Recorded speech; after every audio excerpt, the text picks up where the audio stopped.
We are in the midst of potentially a correction. We've seen now 5, 6 days of straight downward pressure.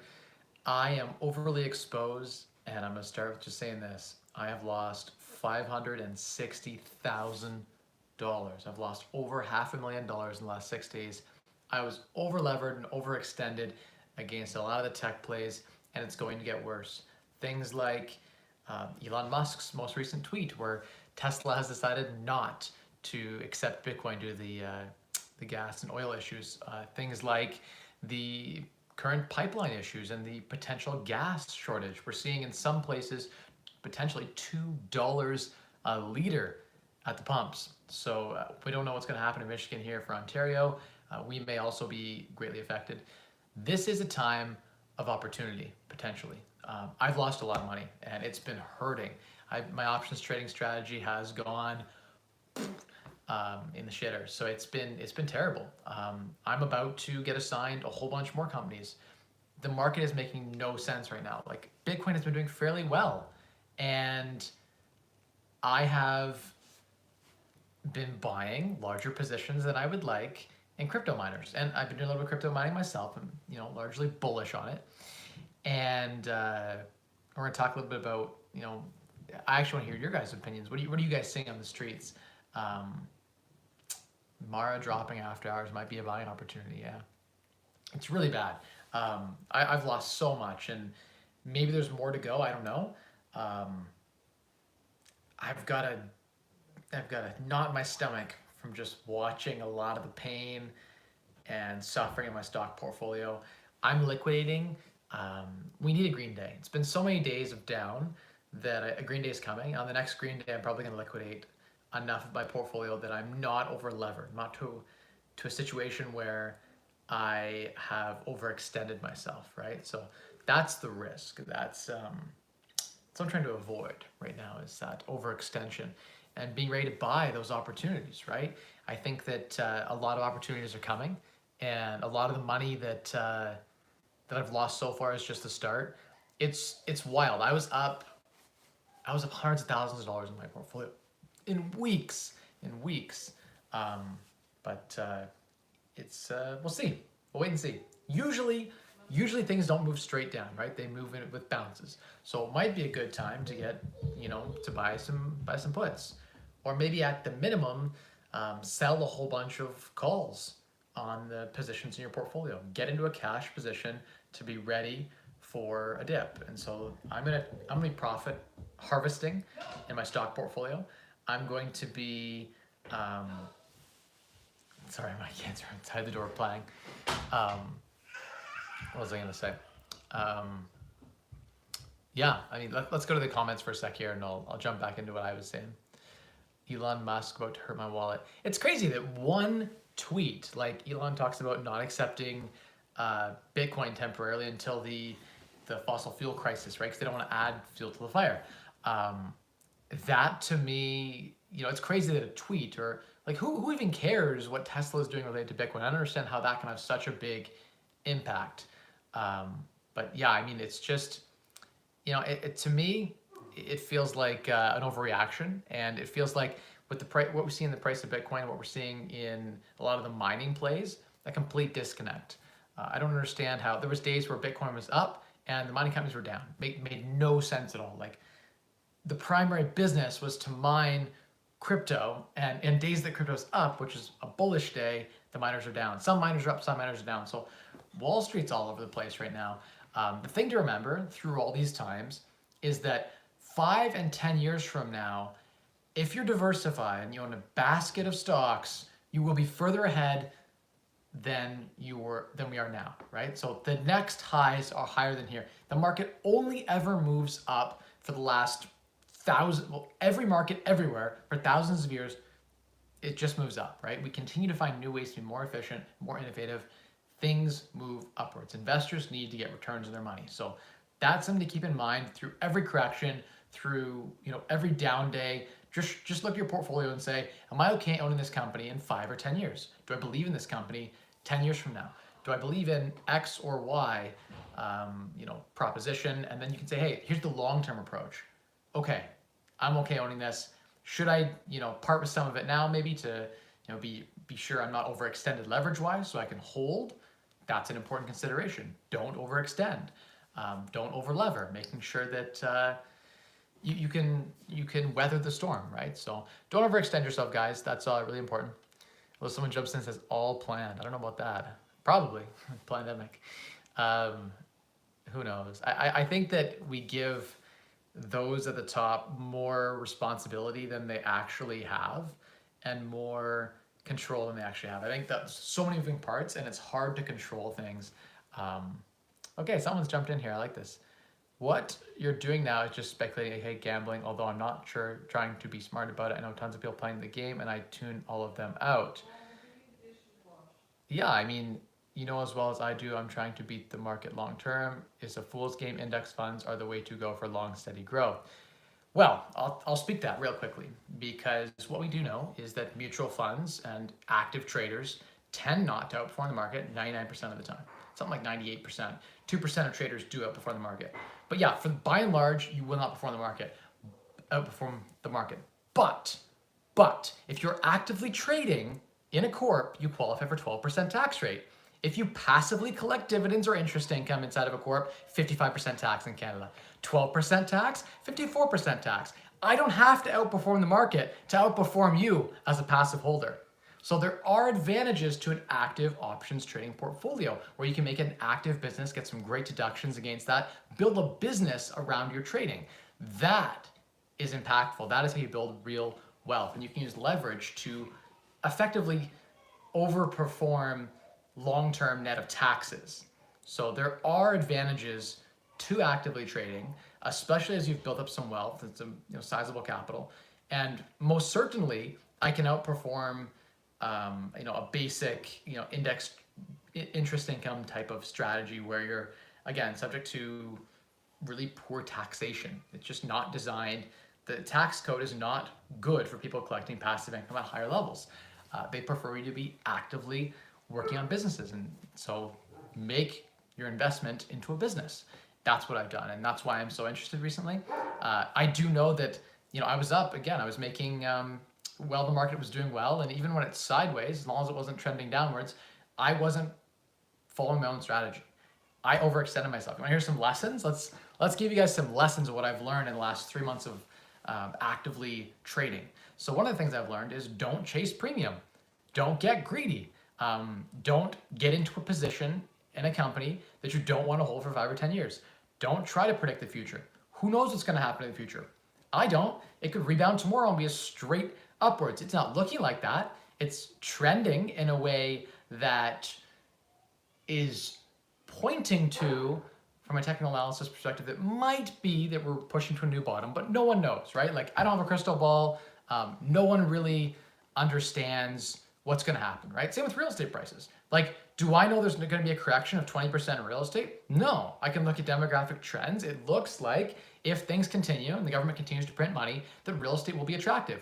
However, I can hear an argument, and we can have a discussion about this, because the real estate market, I'm a real estate investor. That's how I built most of my wealth. Real estate and then buying businesses, right? And now I've got a nest egg that I can play with, and I diversify. I have multiple eggs in lots of different baskets, right? And you guys know I was a Boglehead. I love John Bogle's invention of the ETF. Most people can't outperform the market. Most people don't want to, by the way, try to outperform the market. And I think that it's interesting to see that, as an example, you could just have ETFs, like a diversified ETF of like 5 or 10 ETFs that you like, that are all diversified, hundreds of different companies. You could just sell puts and calls on those in your portfolio. You could sell covered calls on those, and you could generate a greater return than just holding. And it would be active. So you could use ETFs to build a sweet portfolio, and then use options to juice up that return and make it tax efficient, right? All of a sudden get all the interest income deduction, all of a sudden get all the interest accrued deduction, as well as getting the active tax rates. You want to be active in your business as opposed to passive real estate holder. So the buying and selling, if you can do it efficiently and if you can do it smartly, you could, for instance, there's some crazy things you can do, like you could buy, for instance, on the S&P, you could just sell puts at like 30% below. And worst case scenario, you get the S&P 500 at 30% discount. But most of the year, what's going to happen is you're just going to collect premium. And it can potentially, if you look at some of the strategies, you can actually outperform just holding the underlying position, especially a net of taxes, right? So there are situations where it can make sense. But you're right.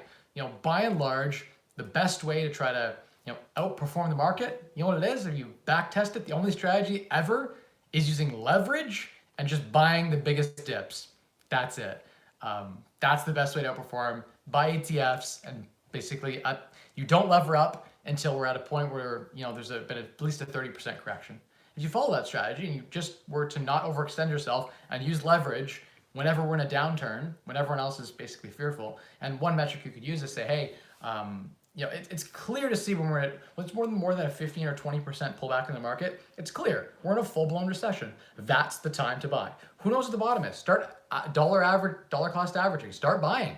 Maybe at 20% you start buying. Maybe it goes down to 50% down. You don't know the bottom. None of us do. We can't predict it. But you need to start buying on the dip, on the way down, and then you start selling small percentage of your portfolio on the way back up. And once things have fully recovered, then you're playing with profit, right? And so, yes, timing the market is really hard, but long term, it moves like this, right? In an upward trajectory like this. So there may be corrections where it's worse now than it was 8 months ago, but 10 years from now, it's almost always better on average, on aggregate, across all the companies and all the exchanges over the long term, especially at interest rates the way they are right now. We will see that kind of growth. So I like that challenge of thought. If you have any other questions, you want to change the topic, you want to talk about something else, cool. I'm actively concerned about that. So I want to chat about what's going on in the economy right now. Interest rates are rising. We're talking about phasing in, well, unless we go into a full-blown recession, they're talking about, and this would actually make sense, they can continue the stimulus packages. So we need a little correction, actually, probably be a little bit healthy for the government to then continue to print money. That'd be good for the government to do, and it would keep the economy kind of boistered. But I do think that there is something to be said about interest rates rising. Inflation is running rampant. They're going to play, I say they, but statisticians, probably the worst kinds, tend to go work at, work for the government, right? The good ones go work in private where they can make more money, and then, the lesser ones tend to go work for StatsCan. No shots fired if you work at StatsCan. Sorry about that. It's a super chill. I'm sure it's a great job, great benefits, but they'll manipulate the stats in a way that the CPI index will not look near as extreme as what we're seeing in real life. Unemployment data, right? Doesn't include people who have been unemployed. If you've been unemployed for a couple of years, you're not in the unemployment data. You haven't been, I think it's, I have to double check, but 6 months, 9 months, a year of, I think maybe it's even less than that. A year of not looking, if you've been looking for work for more than a year and you haven't found work, you're no longer in the unemployment data. You're removed from it. A lot of the elderly and retired are removed from it. A lot of the students are removed from it. So they make unemployment look like it's, healthy. It's not healthy. There's been people who have been struggling for years now, and COVID only put gas in the fire for them, and they're not even in the statistics. They're in the shadow statistics, right? Are we talking about the CPI index, the consumer price index, talking about the actual basket of goods that determine whether we are in inflation, like whether the price of things is rising over time? The price of things is rising. Walk into Home Depot and try to buy anything. It's like double. Walk into the grocery store and try to buy anything. It's more expensive than it was before. And that's not anecdotally. Like, I'm sure if you looked at, I can look at the price of bread, milk, cereal, meat. Everything is up right now. Now, I don't care what the CPI index says. When I go and look to buy pretty much anything, real estate, 45% up. Rent, again, rent is 40% of the average, 45% of the average person's budget. So housing and rent is like almost half of what Canadians spend their money on. And rent is up on average over the last 3 years, 30% a year. Housing price is up 30% a year in Ontario. Rent up like 15% year over year. And that's dragged down a lot by people who are in long-term rentals with forced rent control. The actual market rents are floating even higher. So rents are at all-time highs. Housing's at all-time high. People who are on fixed income can't live nearly as well as they used to be able to live, right? So I think that underlying problem, one of the ways to solve rampant inflation is for the government to increase interest rates. They're printing money and forcing interest rates down when they need to float.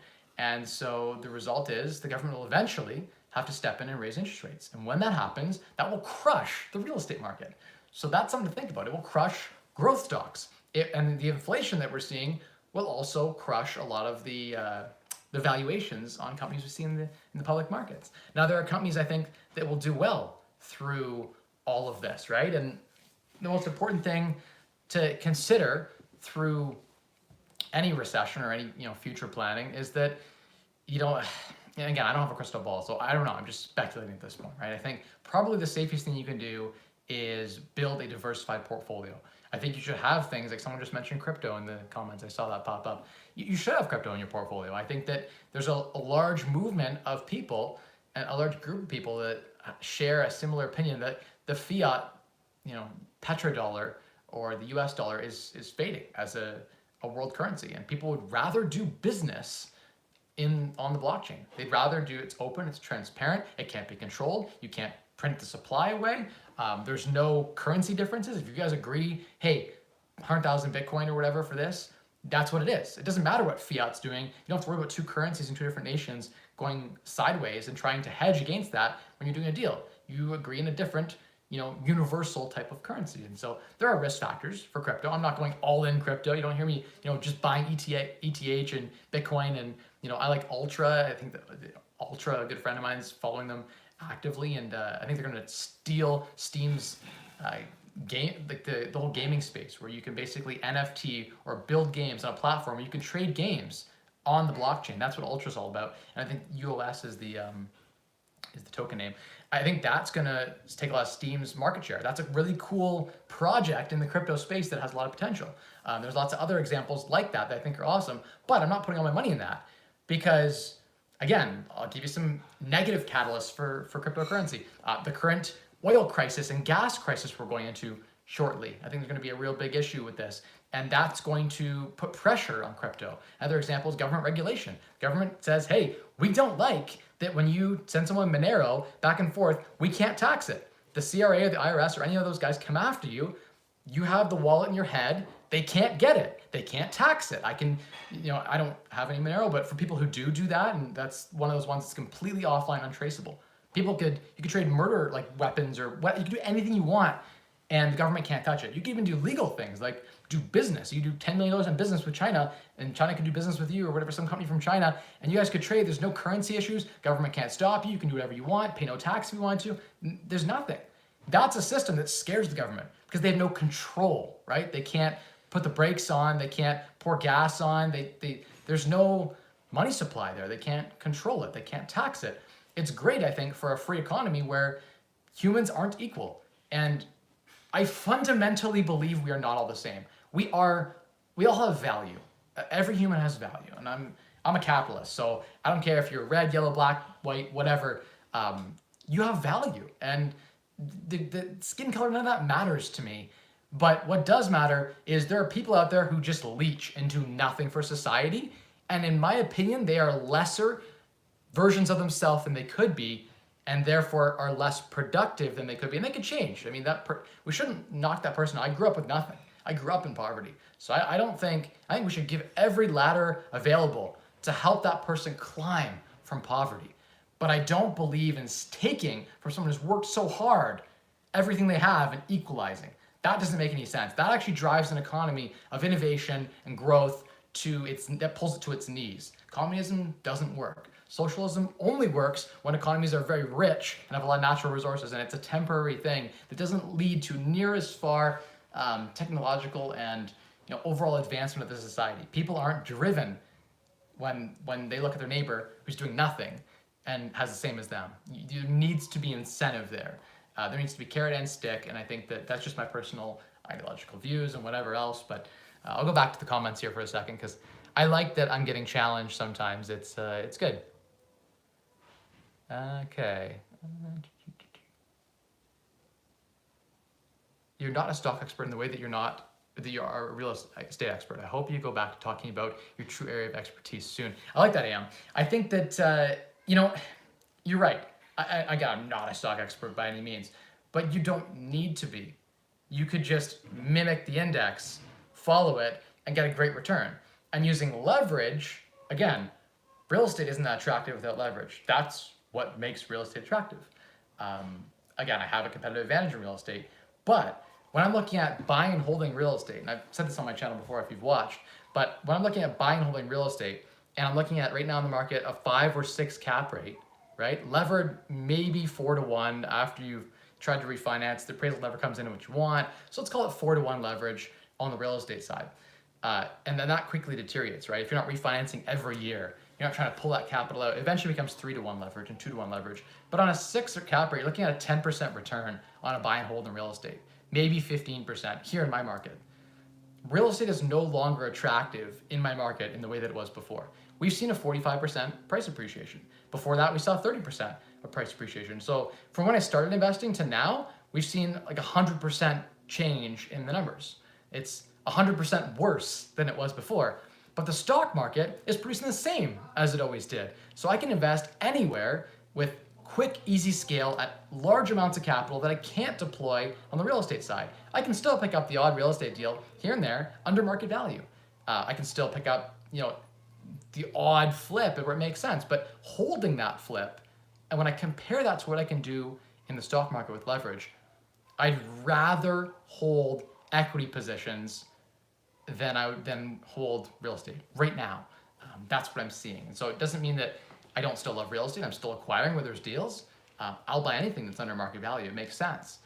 Don't think it makes sense to hold if I wouldn't buy at market value. And so I look at my portfolio and I'm like, I don't want to hold this at this crap return. I have no competitive advantage in the buy and hold game. I can't manage better than someone else. If inflation happens, rents are fixed in Ontario, and all the rules in Ontario are against landlords.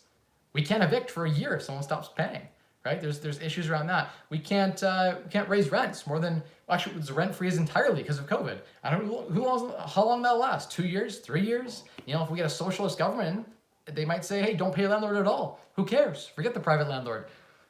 Lots of things can happen from a political landscape in my market. And so the competitive advantages I have in real estate are on the acquisition side.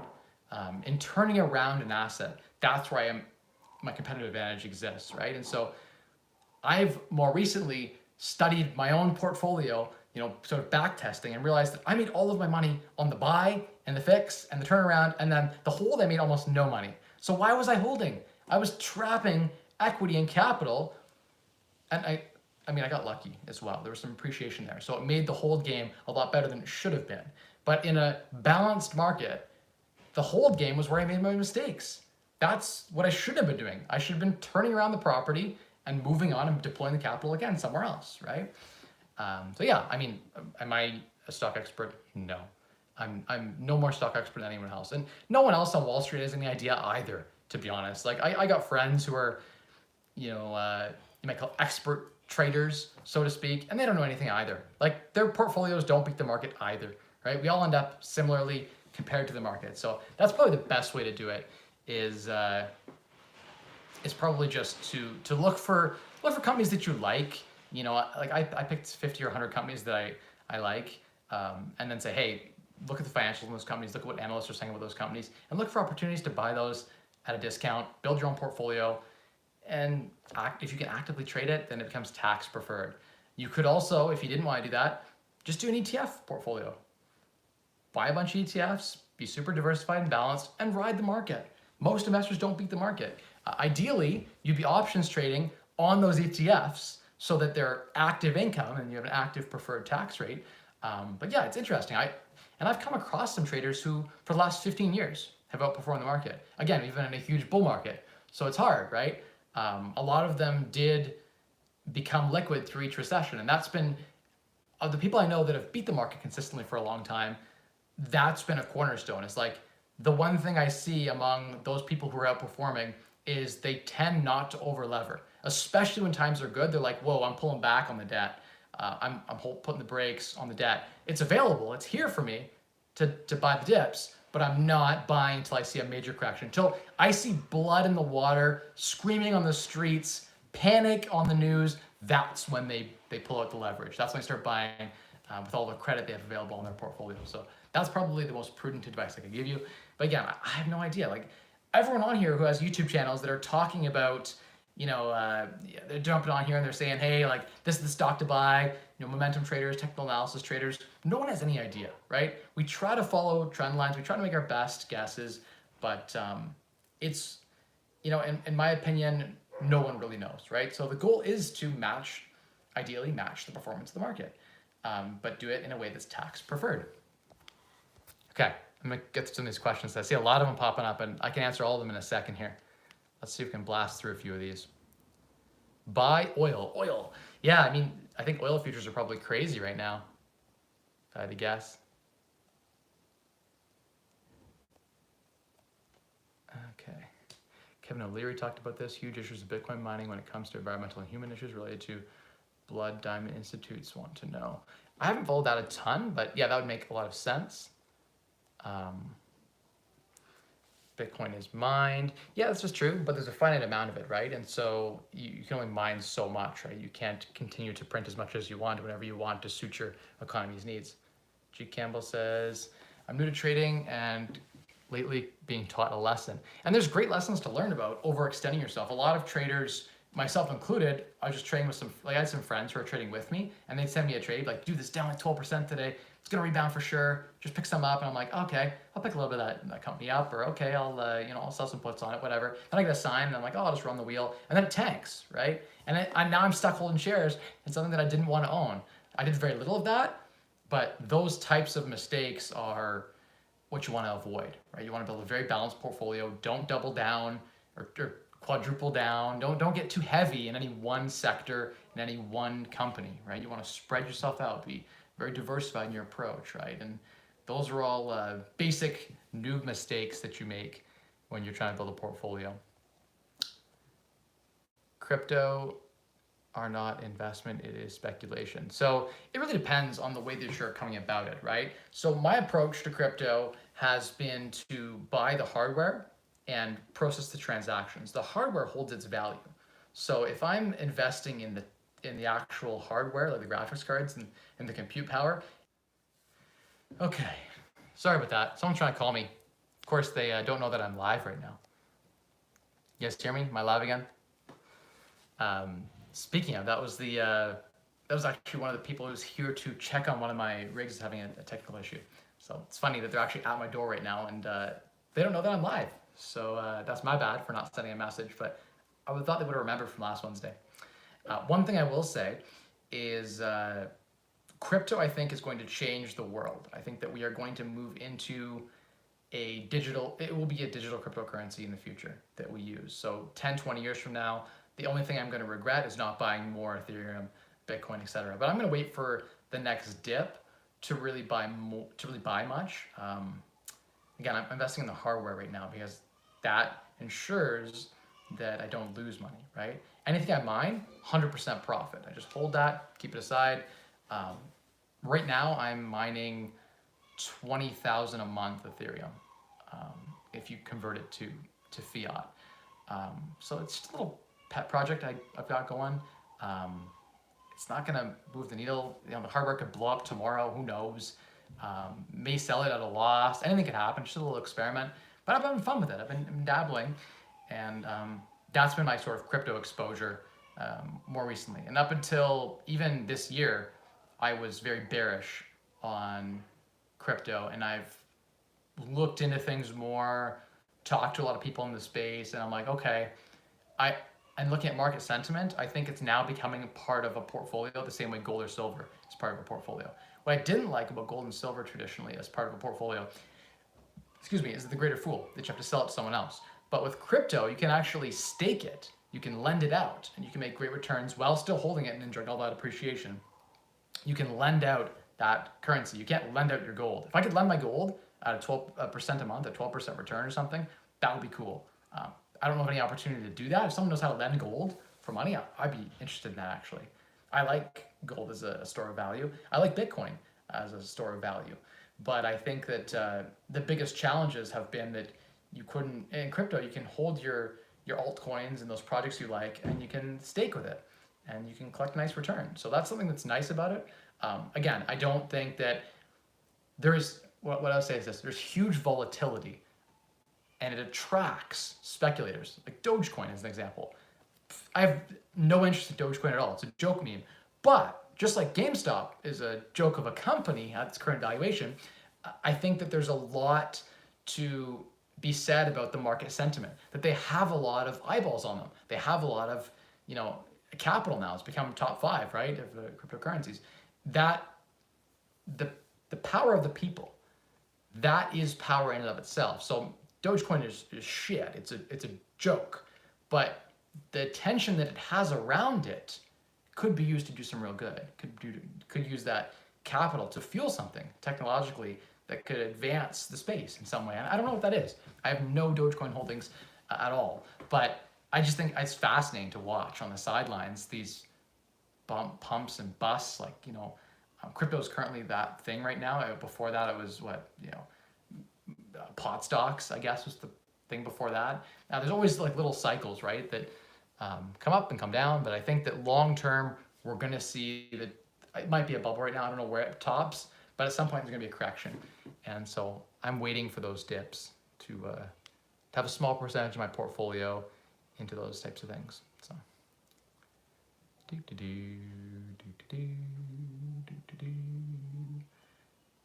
read this comment already. Hey, Mike lost 10%, but got a hodl 10 years. Daniel, the biggest thing you can do is make sure you're looking at your portfolio and it's diversified, right? If you're holding one company, who knows what could happen to that company, right? But if you have a large basket of hundreds of different companies, or ideally you're holding a bunch of ETFs that you've been options trading on, and you got assigned some S&P 500 or whatever, some SPY or something, right? That's cool. You can hold that. That'll be good in 10 years from now, right? But if you're holding shares in like Voyager, who knows where that could be in 10 years, right? So make sure you're diversified. Dan says, also ended up not buying that house I mentioned in the Insta DMs. Gonna wait 6 more months and look again. There is a lull right now, interestingly, in real estate in my market right now. I'm noticing we have a property for sale right now. It's like a triplex in London downtown that it's sold for below asking. Couldn't believe it. Mint condition, great property, almost 1% rule in London, Ontario. Great house hack. But like, just no Toronto agents coming to look. There's just, because of the COVID lockdowns, there was just no attention on it, no heat. And I was like, wow, this is a solid buy, but no attention, no heat. And that surprised me. So I'm seeing on the ground right now a lack of, what's the word? I don't know, just a lack of attention for it right now. I think people are all just like, it's a lockdown, let's wait and see what happens. And so that's potentially scary. Well said. Thanks, Mike. Joined 7 minutes late. No problem, Brent.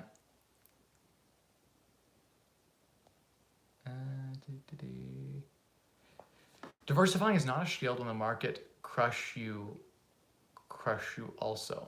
I mean, this is true. I mean, you definitely can't diversify. Well, I mean, you could do like some certain pair trades to protect yourself. You could short the market right now. If you wanted to be protecting yourself against the downside, you could say, hey, I'm gonna take 40% of my portfolio and buy puts on 40%. And if it crashes, to cover myself, I have puts here that are paying very well. That's a great example of what you could do, right? So there are ways to use financial instruments to protect your portfolio. You can insure your portfolio against a crash. Like, that's what the options market's there for. You take your holdings and you insure a percentage of them. So when it dips, you've got liquidity to go and buy. So you can protect yourself. You can build a portfolio and I think a diversified portfolio should include some stuff that does some plays that do really, really well in recessions. So when 80% of your portfolio is tanking, that 20% is like up double. And that's when you sell that stuff, reap those gains, and go double down on the stuff that's all being destroyed. As long as there's value there in it. A good piece is making sure there's intrinsic value. What you're buying is on the books, there's some solid value. It's not just a speculator's play or pumped up growth potential. Why is it important to read analyst reports, and should I pay for service such as Yahoo Finance, Morningstar for market research and analyst reports? Yeah, probably a good idea to do. Or you could just buy a bunch of ETFs. If you don't enjoy that stuff, just buy a bunch of ETFs and ride the market. Have a diversified portfolio. Then you don't have to worry about picking each individual stock. It's kind of up to you what you want to do. 100% the market will be higher in 20 years. Yeah, I mean, 100%. Everything will be up in 20 years, right? The only thing you'll do is wish you would have bought more of the S&P 500, more of the TSX, more real estate, more crypto 20 years from now, for sure. Just move some cash to buy a bit of VTI for tomorrow. There you go. Can't go wrong with that. Or VUN, someone said as well. Save you money, exchange to USD. There you go, if you're Canadian. FYI, I bought my first rental property recently, used all the fundamentals of cash flow, good ARV. Much of this started with listening to your stuff, so thanks for everything. Well, thank you, AM. I appreciate the positivity in that comment. I will say that it really depends on where you are in your journey, right? Like if you're just getting started in this and you got $10, $20, $30,000, it's hard to really move the needle with active trading. But $30,000 could potentially be the 5% down you need on a couple $100,000 property, and you can live there and house hack. I think real estate is a cornerstone in anyone's portfolio. I also think that being 100% real estate is retarded. You should not have all your eggs in one basket. I had too much real estate and I've sold a lot of my properties off. I still have a huge real estate portfolio. Like I still have over $10 million in real estate holdings, right? It's not like I've forsaken real estate, and I'm still actively doing a few flips and other things. I'm not just in London, I'm in Sarnia too, doing 3 flips right now. It's, again, like I haven't been talking about real estate because there's nothing new to say. I feel like I've said most of what I need to say on the subject, unless you guys have questions, in which case I'll repeat myself with a new variant or flavor on what's kind of been going on, right? Real estate is at an all-time high. That said, interest rates are at an all-time low. You could lock in right now, guarantee some good cash flow if you bought smart. And I think, at least for your primary residence, you can't go wrong owning the property you live in and house hacking it. Now, if you just own a single family and you're not house hacking it, I don't know how I feel about that. It feels more like an emotional decision. And so if you can afford it, cool. Financially speaking, I think you're probably best off going into real estate with an analytical approach, that you're buying for cash flow, you're buying under market value, that there's fundamental value realization on the buy and a way through either good management or renovation or some sort of plan to realize this unlocked value.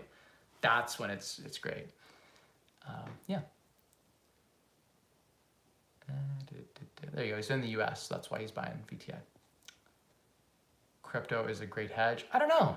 It was interesting in last year when we saw the COVID collapse. Well, I don't know what you want to call that. COVID pandemic collapse in the market. Bitcoin reached lows of like $3,000-$4,000, right? So it was interesting to see that just everything crashed. Now it rebounded strongly, but that was interesting to see.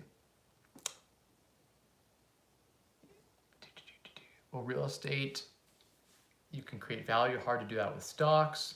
This is true. A stock portfolio is more passive though, right? So I'm spending a lot less time building a stock portfolio. I don't have to watch it as much.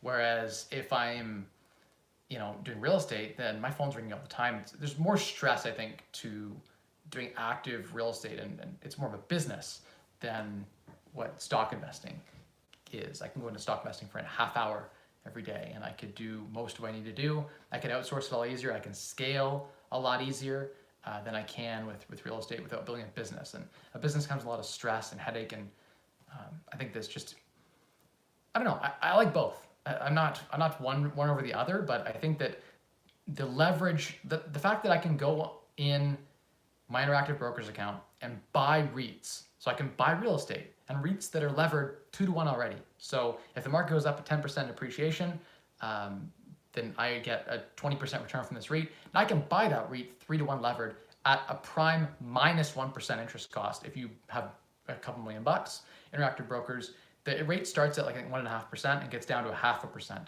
interest. It's almost free money. Now I can go buy REITs at almost free money. That cheap money actually makes it more advantageous to hold REITs levered than it does to own real estate and buy and hold. I ran the numbers and I'm like, geez, wow. I might be better off just buying really strong cash flowing REITs that pay 10% distributions, which I can lever 3-to-1 and get 30% return. Again, you gotta have some protection there against downside, but if you're buying just for the REIT distribution, the cash flow, and you give away all that potential appreciation with covered calls to pay for puts, you could build a portfolio that was relatively insured and insulated. And don't get me wrong, in real estate, there are calls too. Like the mortgage companies will call in a dip, especially in the US. They're recourse versus non-recourse mortgages, right? In the US, you can walk away and give the keys to the bank. Here in Canada, they'll come after you personally for everything you have, including the shirt on your back. So Canadians tend not to default on their mortgages near as much as in the US, just because the way they structure mortgages here in Canada. But it is possible. The bank could come knocking, and they could always call you on your house. So something to think about. Up rents. Yeah, this is all true. There are active strategies you can use to get higher returns, for sure, using real estate. Davis says, yes, US has millions of jobs unfilled as people are getting paid to stay home and don't have much incentive to work. Mass increase in welfare state, 34% of total income is paid by the government. Ouch. That's a scary stat. I like to see those handouts come with a volunteer stipulation. Like, hey, you've got to go help your community in some way. And then you can get your pay to go do whatever you want to do with your welfare money. But you have to do something for society. Like, even if it's volunteering, cool. Now you have an army of welfare people that are volunteering to help feed the homeless and build things and whatever, right? Like, that would be so cool if we had some, not work, but like, if you volunteer, then you get free handout from government. If you do nothing, you get nothing. You gotta do something for the world. And if you're disabled at home, cool. Like, we can find something you can do from your computer at home that would help the world in some way. Just do something to help the world. And then we would have no leeches. I think that's what we want, is a society where everyone's pitching in and working together. Some are gonna pull more weight than others, and that's okay. I'm okay to pay some tax to equalize that. Like, I'm cool with that. What I'm not cool with is that guy who's dragging his heels in and hanging on the back of the sled, slowing you down, right? Like, no one likes that person in society, and there's lots of those people. Have I ever read Graham's Intelligent Investor? No, I flipped through it, and I read a synopsis on it some number of years ago, but I should revisit it. He's a good value investor. Welcome, Felix, to the live stream.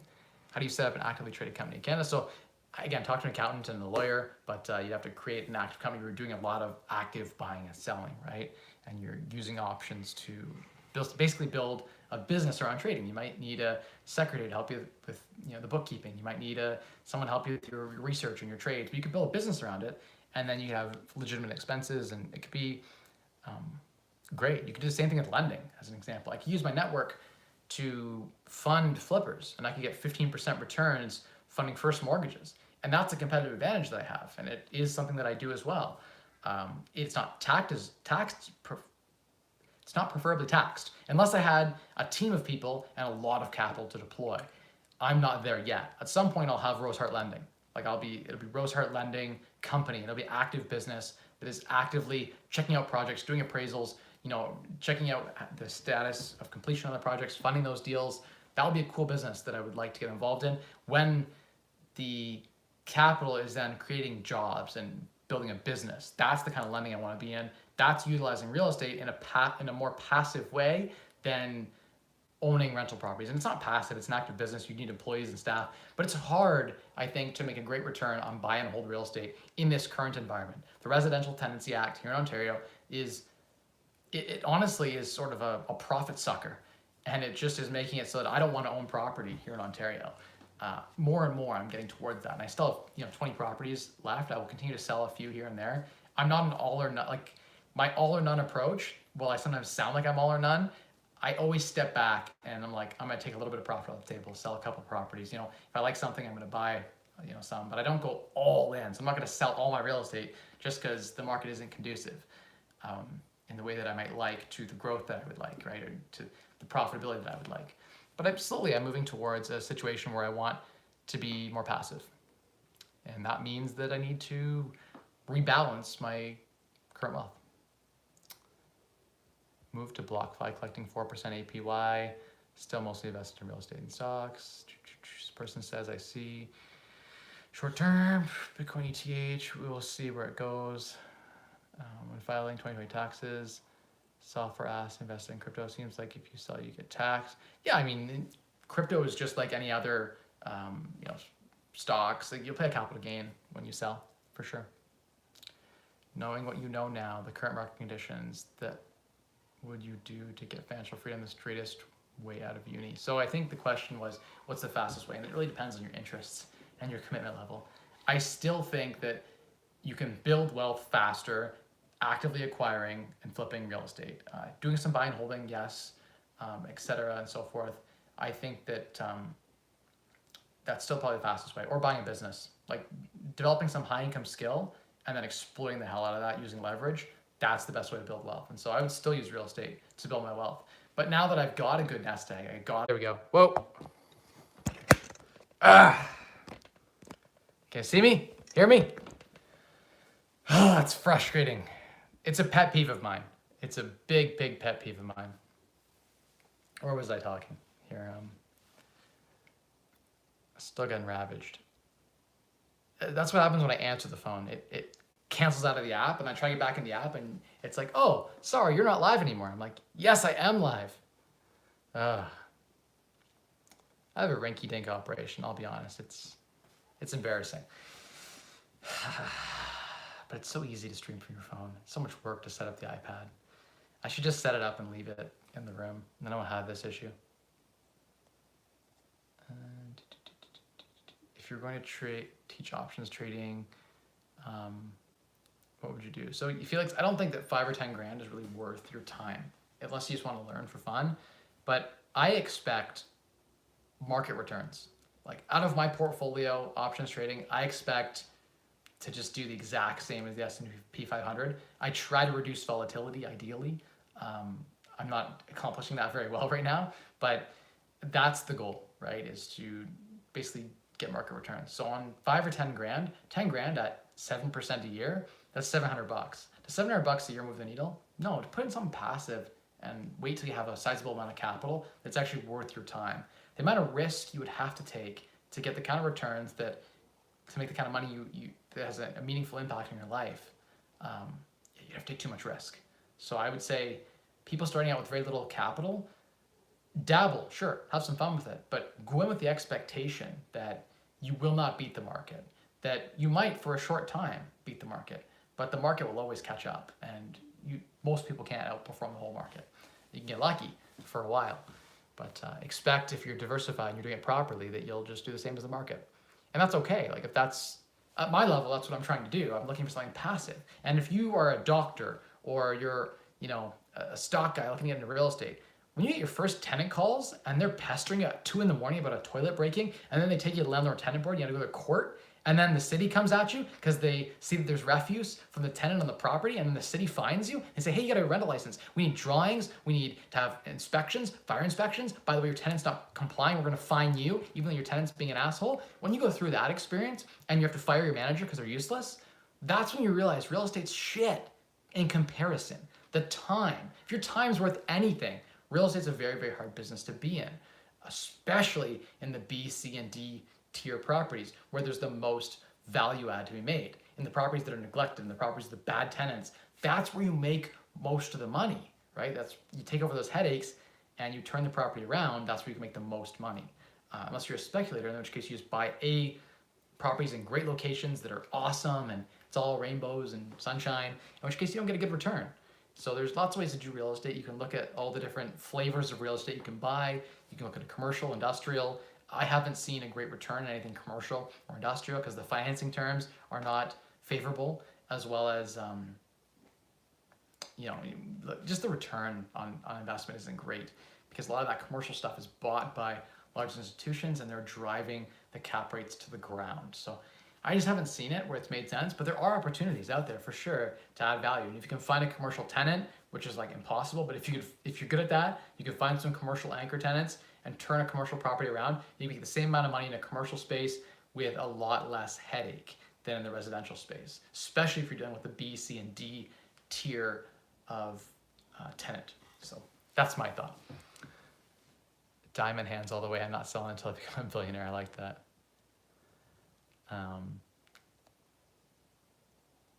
Roll profits into stable assets. Definitely, if you're taking high risk, you should be profit taking. REITs with those returns are pretty hard. I know most popular ones are the stable ones. Yeah, I mean, there are REITs out there that pay between 5 and 8% fairly safely, or there used to be. I haven't looked in the space now. I don't know what valuations are like with real estate climbing like crazy, but I used to see lots of REITs that paid 5, 6, 7, 8%. So I feel like with leverage, that can give you 15% return, which is pretty good. 4.2% inflation reports out of the US. Yeah, that's high. If they're reporting 4.2, it's clearly a lot higher than that. I like businesses. If I'm going to be investing in stuff, residential real estate, you can't pass on any inflation. Inflation destroys a real estate business because your hydro goes up, your gas goes up, especially in a gas crisis, your gas prices go up, your property taxes go up, your mortgage interest rate starts popping up, the house prices start going crazy high in an inflationary environment. And guess what? Your rents are fixed. Your profit goes down as inflation kind of blows up the price of the house. The return on equity gets worse. So I feel very bearish about a high inflation environment focused on a rental income cash flow business because, again, it's so hard to get those rents up in an environment like here in Ontario. Whereas a business like, pick something like Amazon, they make a spread. As things get more expensive, they make more money. That's a great business. They'll continue to do well. They'll pass that on to their customers. No big deal. Facebook, in an inflationary environment, we're all still on our phone. Marketers are still advertising. Advertising costs will go up a little bit with inflation. Guess what? Facebook just continues to pass it on to their customer and continues to make money. A great business that would survive well in an inflationary environment. Lots of businesses do survive and do thrive in inflationary environments. Commodities, like if you're investing in lumber and copper and all that, that'll do well, right? There are businesses you can buy that'll do well through this. Real estate or lending or fixed income stuff, that's not going to do well, right? The price of houses, sure, will float, and if you're levered, that's awesome. But the government response to inflation will force real estate prices down, right? And rents being, I don't like the fact that we can't raise rents. Like, rents should float. It should be a product of the, you can't fix something that a business's expenses vary. You can't force them to sell at an X price. That's what landlords are forced to do. Here in Ontario and California too, there's rent controls. And we're basically forced to sell at a price that may or may not be profitable. That's scary. I still like real estate. I still think there's tons of value out there, but the buy and hold prospect, less and less attractive for me. I will still always own my primary residence. I think that the primary residence tax-free exemption that you get is awesome. It's one of the best tax vehicles we have in Canada. So 100%, I think you should definitely own your own home. I think house hacking is a great thing you should be doing.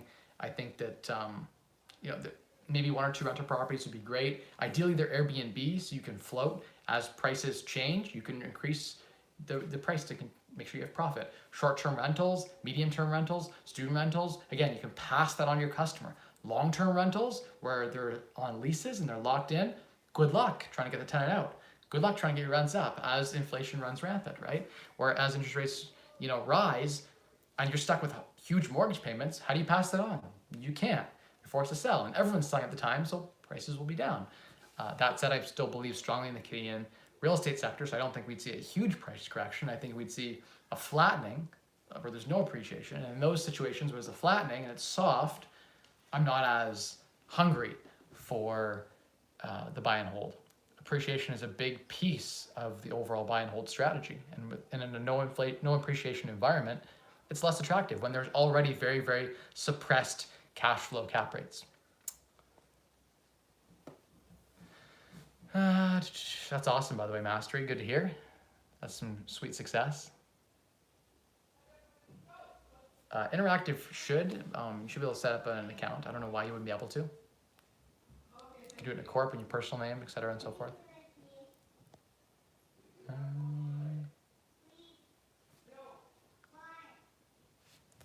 Diamond hands joke. I got a house to my name. I want to be in the country. I'll just be in Puerto Rico. Yeah, I mean the tax havens, right? More and more. All right, everyone, I gotta go. I got someone who I think is down in the basement now checking out my rig that was having a little bit of an issue, so I had to run down and check on them. Thank you all so much for watching. We're here for a full hour almost, and live every Wednesday. Coming up on 3.5 years soon? For well over 3 years, I've gone every single week. I've never missed a stream. So that's something about consistency. That says something about who I am. So if you guys join me every week, I appreciate it. It means a lot to me. The secret to unlocking a wealthy, you guys, you know it. What's the catchphrase? 3 levers. Spend less, earn more, and maximize returns on the difference. See you guys next week. And I'll see you on Instagram at Rosehart in my comments. If you're watching this right now on the replay, smash that like button for me and jump in the comments. Leave a comment, say something, and I'll see you on Instagram. Bye, everyone.